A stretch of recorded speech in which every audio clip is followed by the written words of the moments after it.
Hello everyone, today I will be unboxing a Panasonic S9 in 18-40 lens, while explaining the reasoning behind choosing this camera over the many other options available today.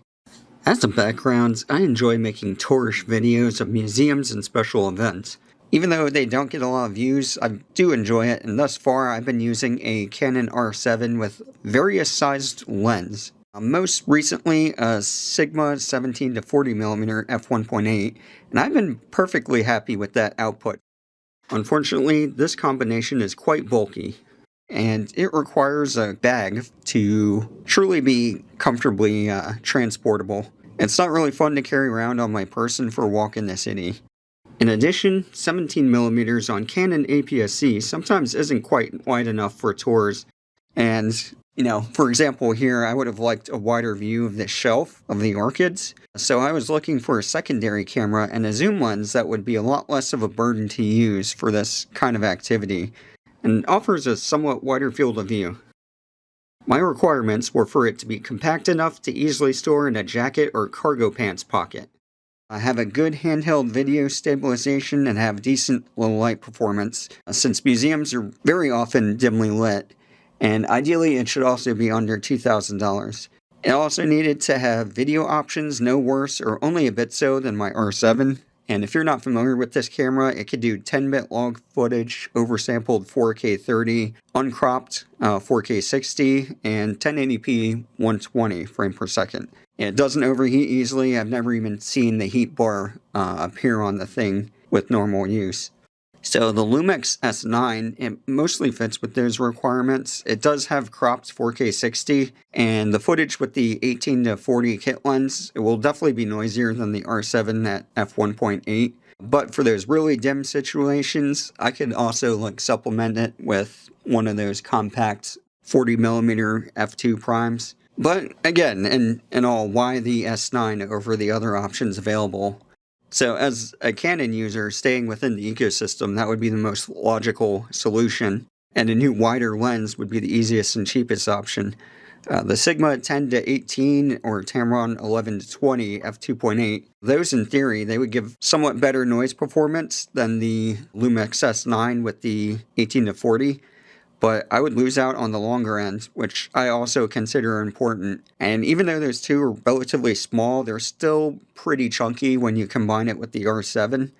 The R50V would offer similar video capabilities in a much smaller package. Looks like it's as big or smaller than the S9, but unfortunately it lacks IBIS, and those two wide-angle lenses, they're not stabilized. And the kit lens that comes with the R50V, it provides a good focal range, but it's f4.5 to 6.3, and the ISOs needed would be quite noisy on APS-C bodies.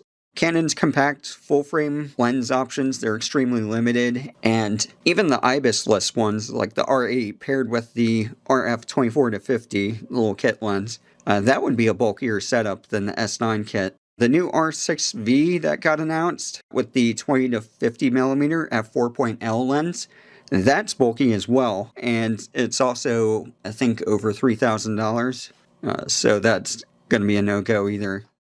So the PowerShot V1, it has a micro 4/3-ish sensor on it, and it seems to offer the closest alternative to the S9 kit, at least for how I'm going to use it. It's got even better zoom range, full frame equivalent of 16-50mm, and it's legitimately pocketable from what I've seen.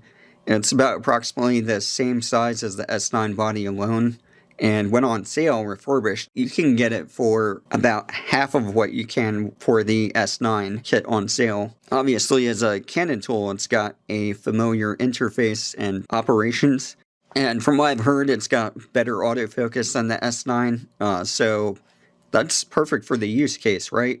Unfortunately, I've been watching reviews and tests, and it looks like the stabilization, some people say it's good, some say it's bad, but it can produce unpleasant corner wobbles or warping.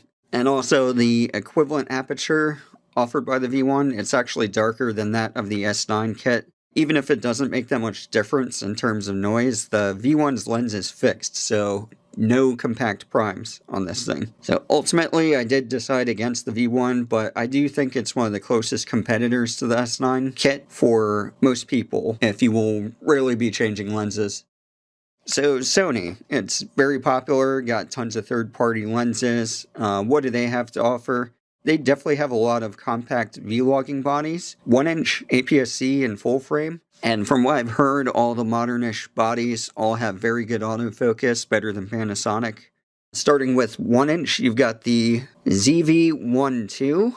It's even more pocketable than the PowerShot V1. But it has most of the same issues, plus no lens stabilization, tighter framing, and no 10-bit video. If you look at the full frame end, you've got the ZV-E1, A7C2, and A7CR, are only a little bigger than the S9, but have actual grips. And the latter two have viewfinders, but both are significantly more expensive and are lacking compact zooms of a similar focal range. Also, from the reviews I've seen, the Sony IBIS and lens stabilization, it's not great. And it requires a crop-in with this active steady shot feature that they have to get the best performance. From what I understand, Sony bodies are compatible with gyro flow, so you can use gyro data to stabilize it in post. From what I've seen, it looks very effective, but it's also an extra step and requires a crop as well. So on Sony's APS-C end, it looks more promising. They've got the A6700, which matches or exceeds many of the R7's capabilities for a similar price. And it's got a cousin, the ZV-10-2. It gives up a lot: IBIS, viewfinder, mechanical shutter, weather sealing, some buttons and video features. And what you get in return is a slightly smaller and lighter body and a lower price, but not that much lower. They both have grips, but the Sony E16 to 50mm lens, which is f3.5 to 5.6, it's quite small. It's actually less deep than the S9 with the 18 to 40 kit lens. It'll start at a full frame equivalent field of about 24mm, a little tight, but it's wider than what I've got now, which is the 17 to 40. That's equivalent to 27mm full frame, I believe, at least on Canon.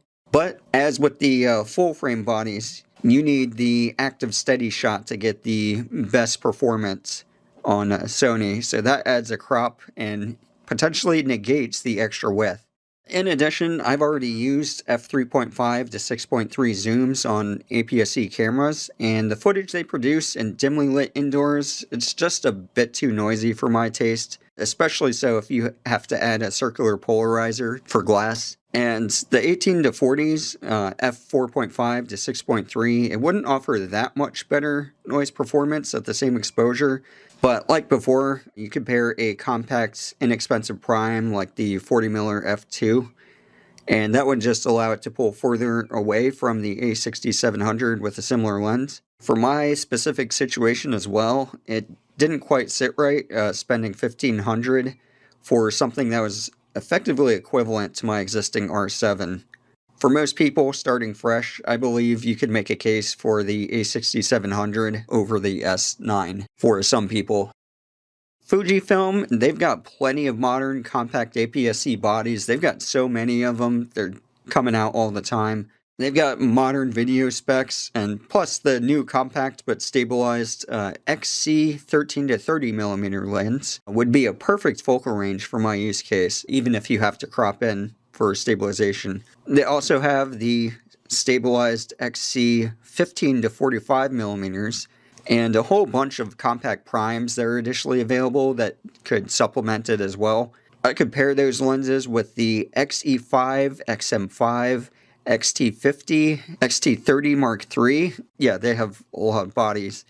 Or even the XS20, and the cost would be cheaper or only slightly more expensive than the S9 with the 18 to 40. Most bodies would be slightly smaller, and all but the XM5 have a viewfinder. Unfortunately, only the XM5 and S20 among those have a flip-out screen, which definitely is very handy to use with video. And like the Sony APS-C I mentioned, f3.5 to 6.3 on these sensors, it's a bit too noisy for the situations I'm looking for. especially with a circular polarizer. Now, Fujifilm does offer the XF 16 to 50mm f2.8 to 4.8, but that lacks the stabilization needed to pair it with the XM5. And both it and the 10 to 24mm f4, they add too much bulk. But that said, from the reviews I've watched, the stabilization on the XM5 with the 13 to 33, it's actually pretty decent, and it makes this combination probably pretty compelling for most people, especially with the cheaper price.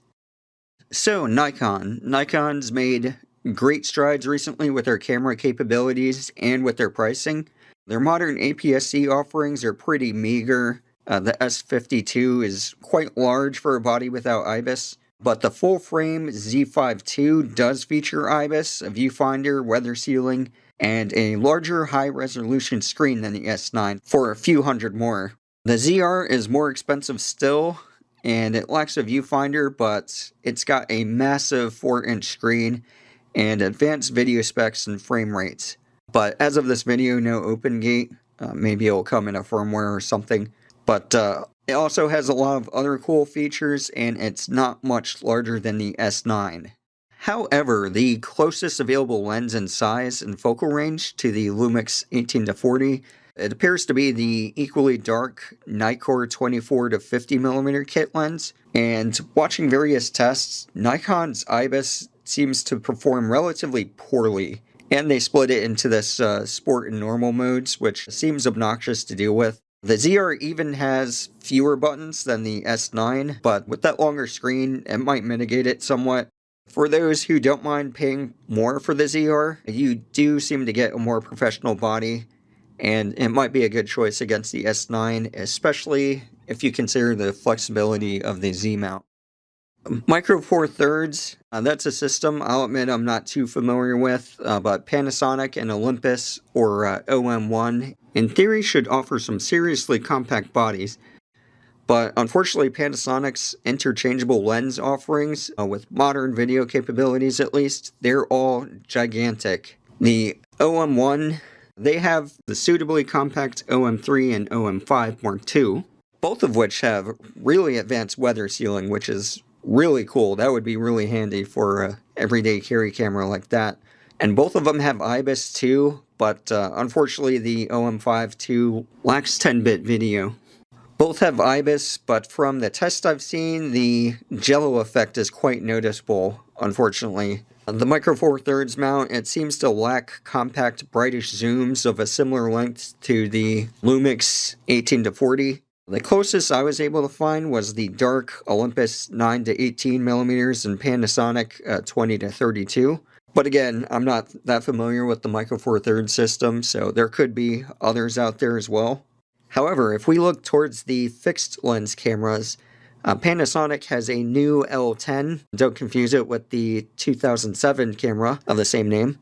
It's packed with modern video features and an articulating screen despite being billed as photocentric. It's got a 24 to 75mm full-frame equivalent zoom range. That's tighter than the PowerShot V1, but it is brighter at f1.7 to 2.8.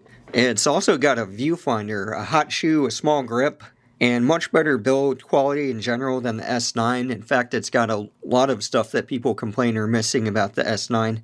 But unfortunately, it only has lens stabilization, which seems to be much less effective than Panasonic's famous IBIS, at least from the test I've seen. So combine that with the price, which is currently at $1,500, as well as the inability to use other lenses, this new compact isn't quite as compelling for my use case as it might have initially looked, unfortunately. So that is why I've settled on the Lumix S9. In the coming months, I'll have more formal comparisons and tests about this combination for my use case. But in the meantime, if you enjoyed this video, please leave a like, comment, and or subscribe. I just wanted to say that the ergonomics on this are absolutely horrendous. Which I knew going in, but still.